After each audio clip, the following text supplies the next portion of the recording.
Assalamualaikum. Waalaikumsalam.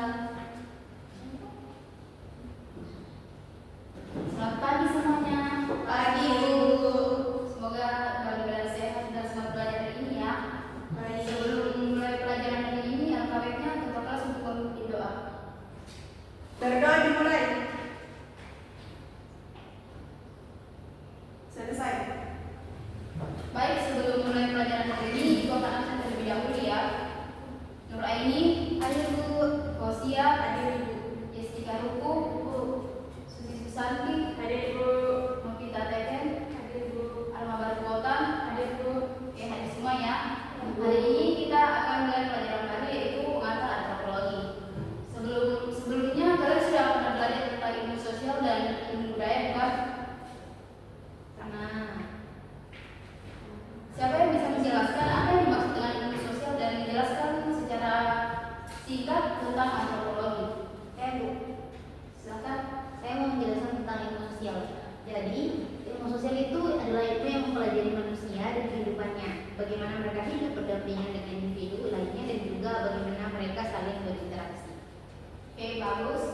Lalu bagaimana menurut kalian? Apakah antropologi termasuk dalam ilmu sosial atau bukan? Sepertinya iya, Ibu.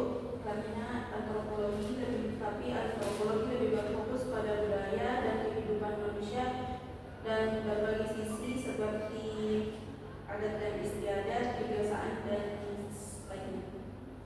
Bagus, pada pertemuan ini kita akan membahas tentang antropologi, pokok bahasan tentang antropologi dan di sini membedakan antropologi dengan ilmu lainnya. Tapi sebelum itu Ibu ingin menyampaikan tujuan pembelajaran kita pada hari ini.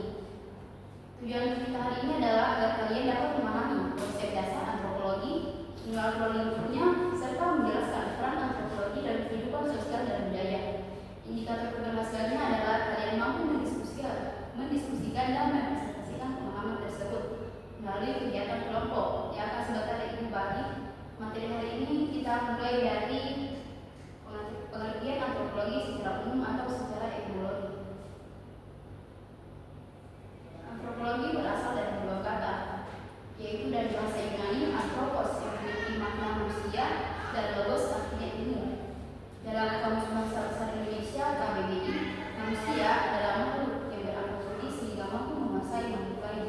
Sedangkan ilmu menurut KBBI adalah pengetahuan tentang suatu bidang yang disusun secara bersistem menurut metode tertentu. Dalam etimologi, antropologi adalah ilmu yang memiliki metode dan metode pelajari, menjelaskan atau menerangkan gejala yang terjadi terhadap manusia, yakni tentang sifat mereka yang membedakan dengan makhluk lain.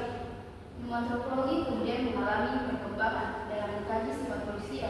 Dalam perkembangannya, antropologi diartikan sebagai ilmu yang berusaha mencapai pengertian tentang manusia secara utuh dengan mempelajari ragam warna kulit seperti ras, bentuk fisik, identitas, masyarakat, serta kebudayaannya. Secara umum, antropologi adalah ilmu pengetahuan yang mencoba menelaah sifat manusia dan menempatkan manusia yang unik dalam sebuah lingkungan secara bermartabat. Oke, selanjutnya kita akan membahas materi kedua, yaitu pokok bahasan utama ilmu antropologi. Antropologi adalah ilmu yang mempelajari manusia secara menyeluruh, baik dari segi fisik, budaya, sosial, dan perkembangan sejarahnya. Struktur utama dalam antropologi mencakup semua aspek, dari cara hidup manusia dan budaya, karena manusia itu hidup tidak berdiri sendiri, melainkan selalu berada dalam lingkungan kelompok sosial. Dalam kehidupan sehari-hari, manusia membentuk kebiasaan dari nilai, norma, dan adat istiadat yang diwariskan dari generasi ke generasi.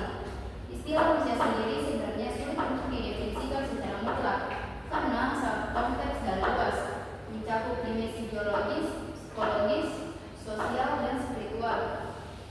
Namun, justru karena kompleksitas inilah antropologi hadir untuk menjawab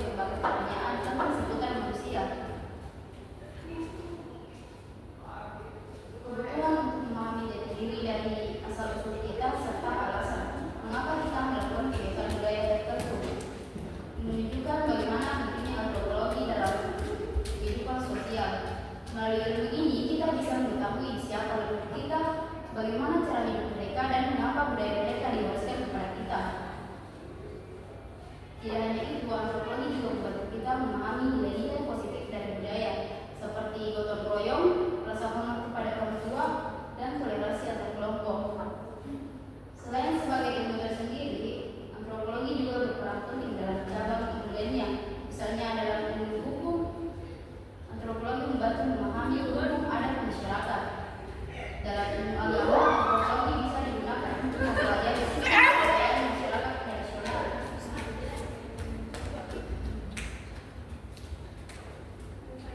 Dalam ilmu sosial dan budaya, antropologi menyediakan metode penelitian lapangan yang mendalam, seperti observasi dan wawancara, untuk menggali kehidupan nyata dan masyarakat itu sendiri.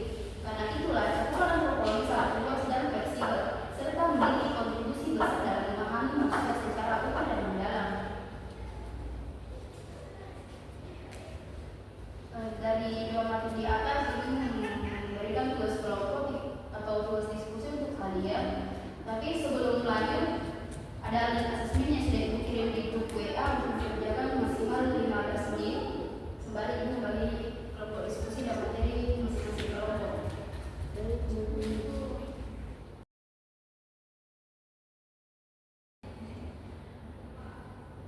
Sudah selesai ya? Kalau begitu silakan kalian berdasarkan kelompok masing-masing yang sudah ibu bagi menjadi kelompok.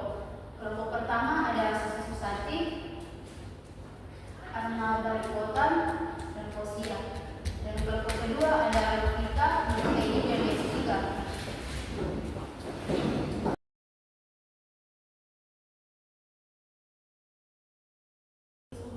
Ibu akan membagi topik materi untuk masing-masing kelompok, dan untuk kelompok pertama itu topik materinya jelaskan antropologi secara umum dan secara etimologi, serta pokok-pokok bahasan utama ilmu antropologi. Untuk kelompok kedua menjelaskan ciri khas antropologi yang membedakan dengan ilmu lain. Ada pertanyaan? Tidak ada.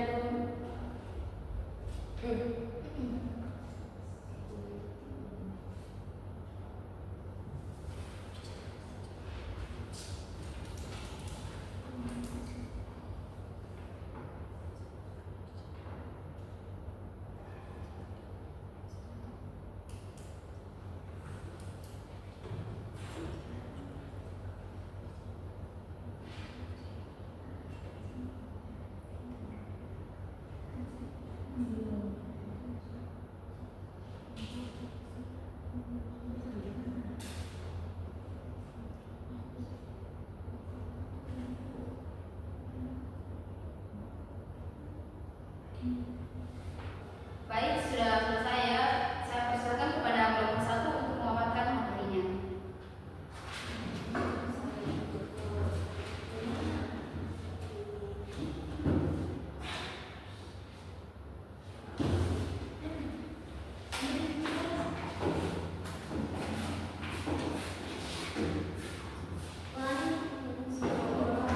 Baik, hasil diskusi kelompok kami itu pengertian antropologi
Tambahan? Tidak ada cukup. Sekian dari kelompok kami. Assalamualaikum warahmatullahi wabarakatuh. Waalaikumsalam warahmatullahi wabarakatuh. Rasanya kok sekali. Baik, selanjutnya saya persilakan kepada kelompok 2 untuk mempresentasikan materi.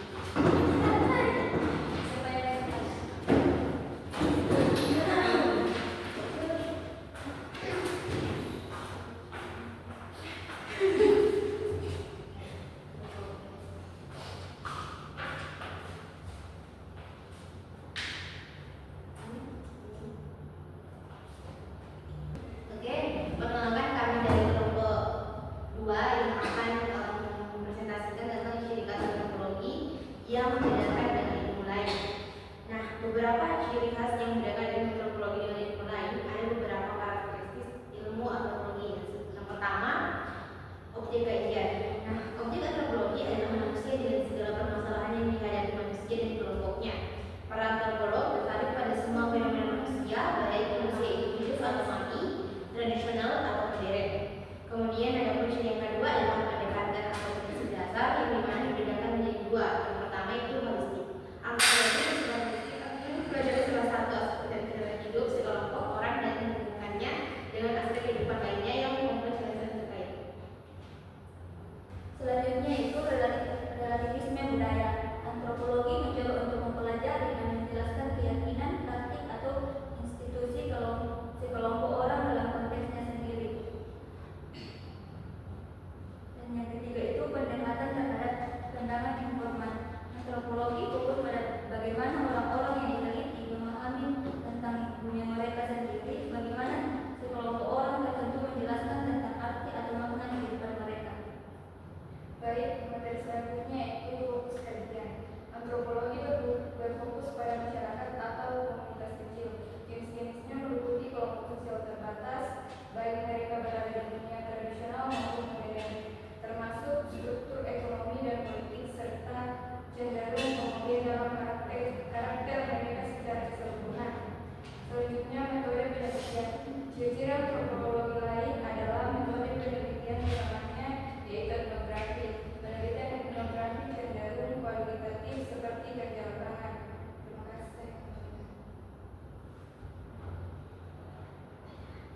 Terima kasih atas paparan materi dari kelompok 2. Selanjutnya saya persilakan kepada kelompok 1 untuk memberikan tanggapan atau sanggahan. Saya bagaimana hubungan antara relativisme budaya dan penerapan antropologi pada masyarakat marginal? Terima kasih. Oke, baik, terima kasih atas pertanyaannya. Jadi saya akan jawab. Jadi dalam penerapan antropologi pada masyarakat marginal, relativisme budaya sangat penting karena antropolog harus menghargai dan memahami keberagaman budaya tanpa prasangka sehingga dapat menghindari konflik dan kesalahpahaman antara kelompok budaya yang berbeda.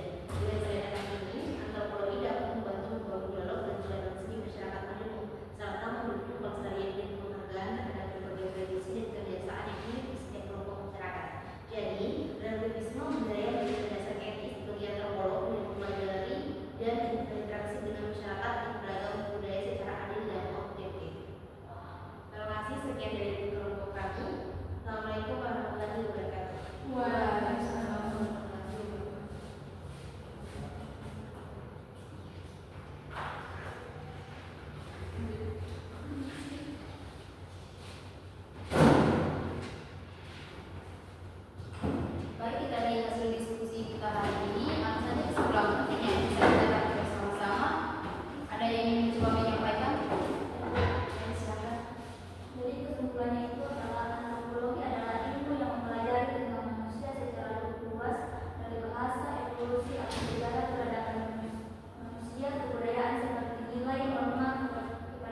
akhiri pelajaran hari